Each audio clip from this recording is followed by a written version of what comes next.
To find the rank of the matrix. तो इस video में हम सीखेंगे कि हम rank of the any matrix कैसे फाइंड करते हैं। So we have two ways to find the rank of any matrix of order m cross n।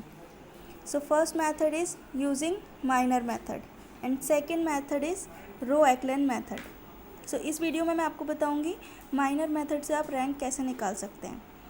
पहले using minor method, first rule of for rank of any matrix of order m cross n is rank of a is always less than equal to minimum of m comma n।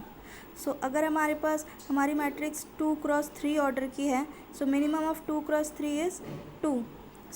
हमारी rank क्या होगी, always less than equal to 2। इसको हम बोलते हैं first rule for rank. अब हम discuss करेंगे trivial cases. Rank of zero matrix होती है जिसके सारे एलिमेंट्स ज़ीरो होते हैं। Rank of zero matrix always भी ज़ीरो। किसी भी मैट्रिक्स, कोई भी ज़ीरो मैट्रिक्स है किसी भी ऑर्डर की, तो हम उसका डायरेक्ट लिख सकते हैं, रैंक उसकी क्या होगी, zero. Second is rank of identity matrix of order n cross n। कोई भी आइडेंटिटी मैट्रिक्स है, आइडेंटिटी मैट्रिक्स किस टाइप की होती है, जिसके डायगोनल एलिमेंट्स में 1 होता है एंड बाकी सारे एलिमेंट्स मैट्रिक्स के ज़ीरो होते हैं। तो इसका रैंक क्या होता है, n। सपोज़ अगर हमारे पास 3 क्रॉस 3 ऑर्डर की आइडेंटिटी मैट्रिक्स है, तो हम डायरेक्ट क्या लिख देंगे, उसका रैंक 3। और ये एक स्पेशल टाइप की मैट्रिक्स है। अगर हमारे पास कोई मैट्रिक्स है A जिसके सारे एलिमेंट सब सेम है, कोई भी कांस्टेंट है, C belongs to R। Suppose C जो है 1 है, तो मतलब सारे एलिमेंट्स हमारे 1 1 1 हैं, तो इस मैट्रिक्स की रैंक हमेशा क्या होगी, 1 होगी। कोई भी इसका ऑर्डर हो, हमेशा इसकी रैंक हमेशा क्या आएगी, 1 आएगी, क्योंकि इसमें सारे एलिमेंट्स सेम होते हैं। तो ये ट्रिवियल केसेस हैं, आप इसमें डायरेक्ट रैंक लिख सकते हैं। अगर आप जानना चाहते हैं कि इसकी रैंक की मैट्रिक्स, इस मैट्रिक्स की रैंक 1 कैसे आई है, तो वो भी हम नेक्स्ट वीडियो में डिस्कस कर सकते हैं। ये आपने देख लिया है, rank of zero matrix zero, identity matrix का n क्रॉस n का n होता है और rank is 1 and this first rule हमेशा याद रखिए। अब हम डिस्कस करेंगे यूजिंग माइनर मेथड हम कैसे निकालेंगे रैंक। सपोज़ हमने मैट्रिक्स ले लिया A जिसका ऑर्डर है m क्रॉस n। हमने मान लिया, अब कोई भी m एंड n दो नंबर हैं, तो उनका मिनिमम m ले लिया हमने, या n भी हो सकता है, आप उसके अकॉर्डिंग देख सकते हैं। तो हमने यहाँ पर m ले लिया। हमने इसको स्टेप में डिस्कस किया ताकि आप अच्छे से समझ पाएँ इसको। तो स्टेप 1 क्या है, first obtain the determinant of each m cross m सब matrix of A।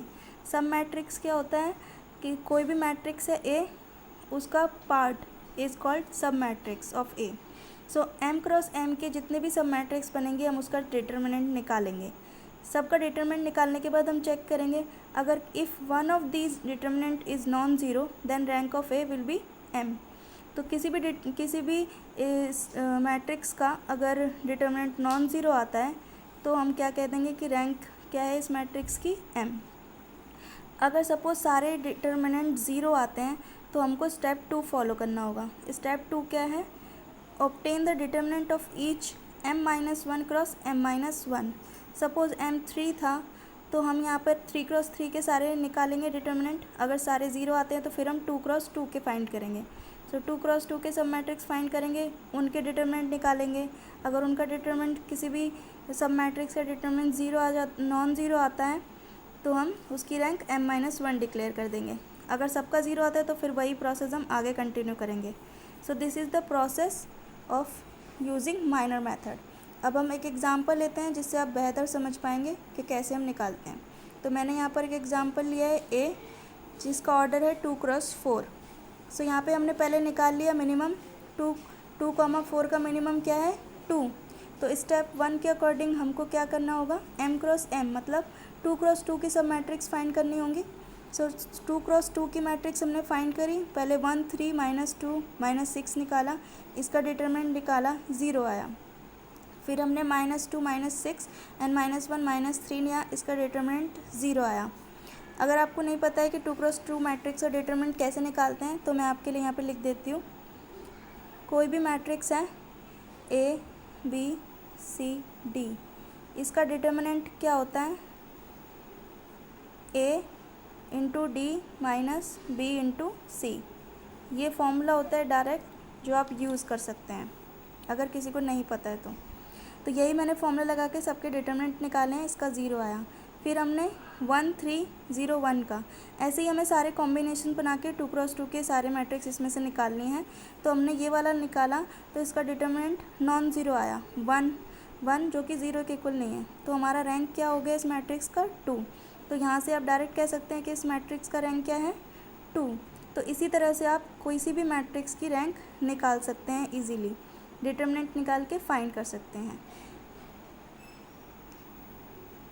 So this is the matrix of 2 cross 4 order and rank is 2। इसी तरह हम और भी इसके कॉम्बिनेशन बना के देख सकते हैं, लेकिन हमें एक ऐसा कॉम्बिनेशन मिल गया है जिसका डिटरमिनेंट नॉन ज़ीरो है, तो हम यहाँ पे डायरेक्ट कह सकते हैं कि इसकी रैंक क्या होगी, 2 होगी। Thank you.